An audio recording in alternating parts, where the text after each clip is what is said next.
Sir, I am thankful to you. You have given me an opportunity to raise this issue. Sir, I want... You be specific about your request, sir. Please don't give it. 3 minutes में खत्म करूंगा. Sir, Rule 176 के तहत Emerging Challenges for India's Energy Security के विषय पर मैं short duration discussion की अनुमति के लिए अनुरोध करना चाहता हूं. पश्चिमी एशिया में तेजी से बदल रही जियोपॉलिटिकल सिचुएशन अब वहीं तक सीमित नहीं है. इसका असर भारत की एनर्जी सिक्योरिटी पर पड़ रहा है. भारत की छवि और साख पर भी इसका असर पड़ रहा है. भारत अपनी क्रूड ऑयल की लगभग 55% जरूरतें पश्चिमी एशिया से होने वाले इंपोर्ट से पूरी करता है. कॉन्फ्लिक्ट बढ़ने का सीधा असर हमारे देश में इकोनॉमिक स्टेबिलिटी पर भी पड़ेगा. उस क्षेत्र में करीब 1 करोड़ भारतीय काम करते हैं जिनकी सुरक्षा और लाइवलीहुड वहां की स्थिरता पर निर्भर करता है. हाल ही की घटना में कुछ भारतीय नागरिक मारे गए हैं या लापता है. अरे एक मिनट यस खाड़ी देशों से भारत को हर साल लगभग 51 बिलियन US डॉलर्स की रेमिटेंस होती है जो लाखों भारतीय परिवार के जीवन का आधार है. वहाँ की घटनाओं का असर भारत पर भी दिखाई देने लगा है. सर, कुकिंग गैस सिलेंडर के दाम में लगभग 60 रुपए की वृद्धि हुई है. कमर्शियल गैस सिलेंडर 115 की वृद्धि हुई है. इसका बोझ गरीब परिवारों से बड़ा है. इसीलिए मैं आपसे निवेदन करता हूँ. I am coming back to you, Honorable. I am telling you, I am coming back to you. Sir, definitely I am coming back to you. Please take your seat. Now, this statement by the minister. Yes, चर्चा करो. Sir, I rise to apprise this House, this August House, of recent developments in West Asia that are a cause of deep concern to all of us.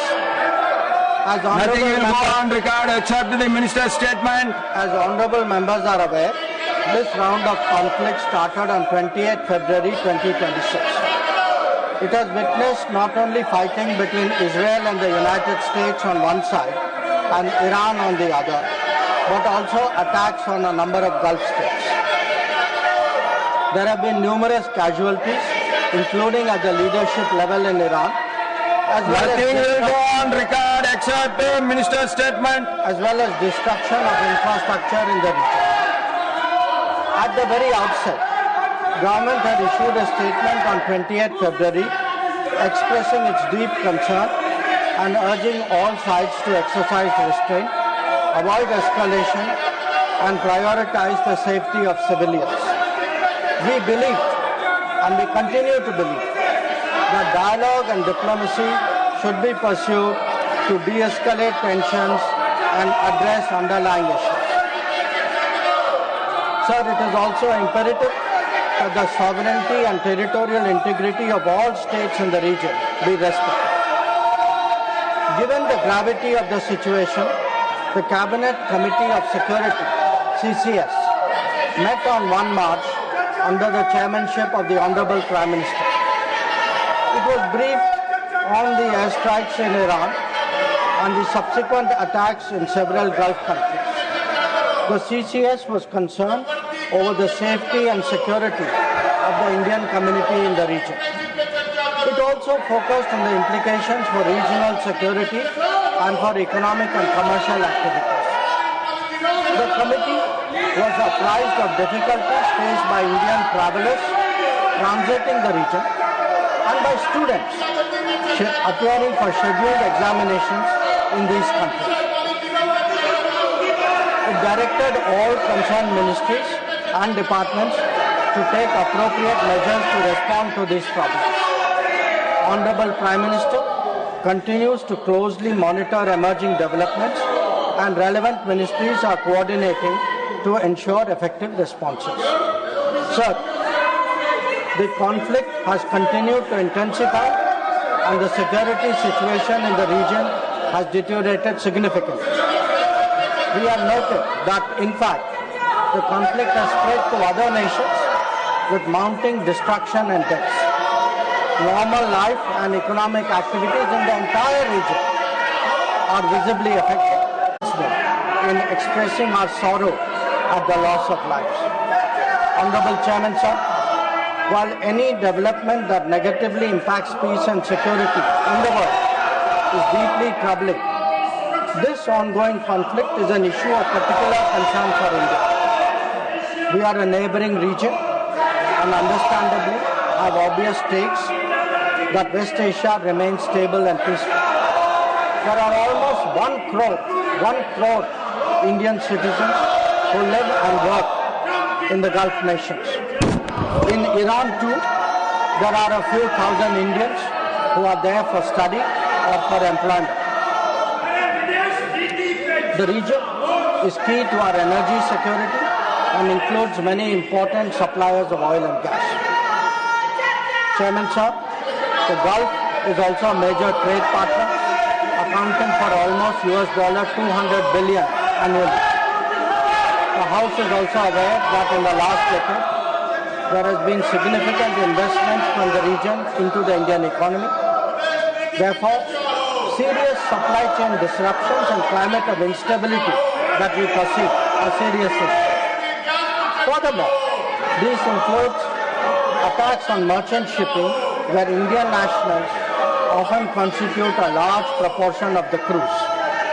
We have sadly already lost 2 Indian mariners and 1 remains missing in such incidents. I know that the House joins me in condoling their deaths. Honorable Chairman, sir, Government has been assessing the situation in West Asia continuously since the 12-day war in June 2025. We noted the indications of growing tension and cautioned the Indian community in Iran accordingly. On 5 January 2026, Indian nationals were advised by the Ministry of External Affairs to avoid non-essential travel to Iran. Those already resident there were urged to register with the embassy, exercise due caution, and monitor the embassy website and social media handles.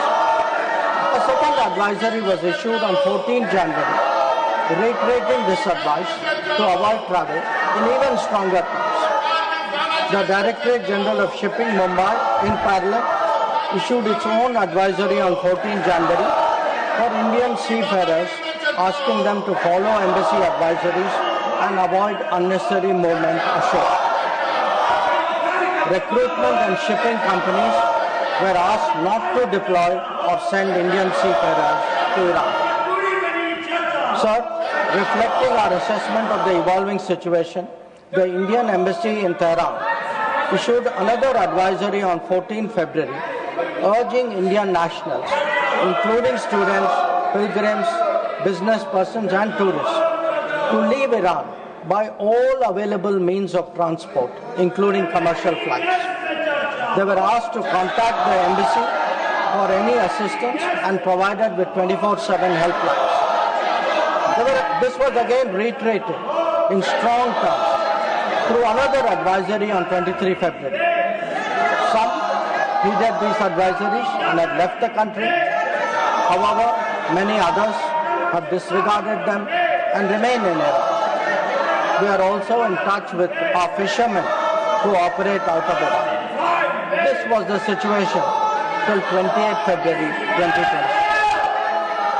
Once the conflict commenced, the Indian Embassy has facilitated the relocation of several Indian students in Tehran to places outside Tehran. An advisory update with emergency contact helplines was issued on 3 March. Similarly, facilitation was extended to pilgrims for their internal movement. Indian nationals who were in Iran for business reasons were assisted to cross over to Armenia and return home. The embassy in Tehran remains fully operational, in fact, on the highest alert. They are totally committed to supporting the Indian community in this difficult moment and in assisting Indian nationals who may wish to cross international borders. Where seafarers are concerned, the Directorate General of Shipping, through an order of 2nd March, has constituted a quick response team for immediate response, coordination and support functions. This team will function on a 24/7 basis. Honorable Chairman, sir, I would like to inform the House through you that every Indian embassy in the region has similarly issued advisories. The embassy in Israel did so on 28th February and 1 March, UAE on 28th February and 5 March, Bahrain on 28th February, Qatar on 28th February, Kuwait on 28th February and 5th March, and Saudi Arabia on 20th February and 8th March, Oman on 20th February, Iraq on 20th February and 5th March. MEA has set up a dedicated special control room to monitor the situation and respond to queries from those. I will come back to let him complete his statement. Let him complete his statement. You are not allowing him to make the statement. That is not correct. Gargaji, that is not correct. I allowed you to speak. Let him complete the statement. I will come back to you. Let him complete the statement. Please. The MEA's latest update on this was issued on 7th of March. Honorable Chairman, sir, our diplomats have also worked hard to assist stranded transit passengers in hubs like Dubai, Doha and Abu Dhabi. They have facilitated international border crossings for Indian nationals, including from UAE to Oman and from Qatar, Kuwait and Bahrain to Saudi Arabia. Wherever there has been a partial opening of airspace, we have approved and undertaken commercial flights, including non-scheduled flights, to enable the return of Indian passengers. Our estimate is that as of yesterday, almost 67,000 of our nationals have done so. Sir, I also saw, today I was informed of a information put out by the Ministry of Civil Aviation, and this tells us of the efforts government is making. Yesterday there were 15 inbound flights operated by Indian carriers which arrived in India, on the 7th. On the 8th there were 49 flights and on the 9th there are 50 flights. So I want to assure the House that every effort is being made that those who are stuck in the region, those who are transit passengers who are there, those who need to come back urgently from this region, we are making every effort for them to do so. Chairman, sir, throughout this period, government maintained close contact with relevant countries. Honorable Prime Minister himself has spoken to the President of UAE, the Amir of Qatar, the Crown Prince of Saudi Arabia, the Crown Prince of Kuwait, the King of Bahrain, the Sultan of Oman, the King of Jordan, and the Prime Minister of Israel. In each case, we received assurances that the well-being of the Indian community would be a priority for the host government. I have similarly been in close touch with my counterparts in these countries. Insofar as the United States is concerned, we have maintained regular contacts through diplomatic channels. While attempts have been made, contacts with Iran at the leadership level are obviously difficult at this time. I have, however, spoken to Foreign Minister Arakchi on 28th February and 5 March 2026. We will continue these high-level conversations in the coming days. Sir, the House will also be interested in the issue of an Iranian vessel that is currently docked in Kochi. The Iranian side had requested permission on 28th February for 3 ships in the region to dock at our ports. This was accorded on 1 March. IRIS Lavan actually docked on 4th March in Kochi. The crew is currently in Indian naval facilities. We believe that this was the right thing to do, and the Iranian foreign minister has expressed his country's thanks for this humane gesture. Honorable Chairman, sir, in view of the implications of this conflict for our energy security, I also seek to address that particular concern. Government remains committed to ensuring that fully, taking into account availability, costs, and risks of the energy markets. For us, the interests of the Indian consumer has and will always be the overriding priority. Where required, Indian diplomacy has supported the endeavours of our energy enterprises in this volatile situation. Honourable Chairman, sir, let me conclude by highlighting the three guiding factors of our approach. 1. India is in favour of peace and urges a return to dialogue and diplomacy. We advocate de-escalation, restraint, and ensuring the safety of civilians. 2.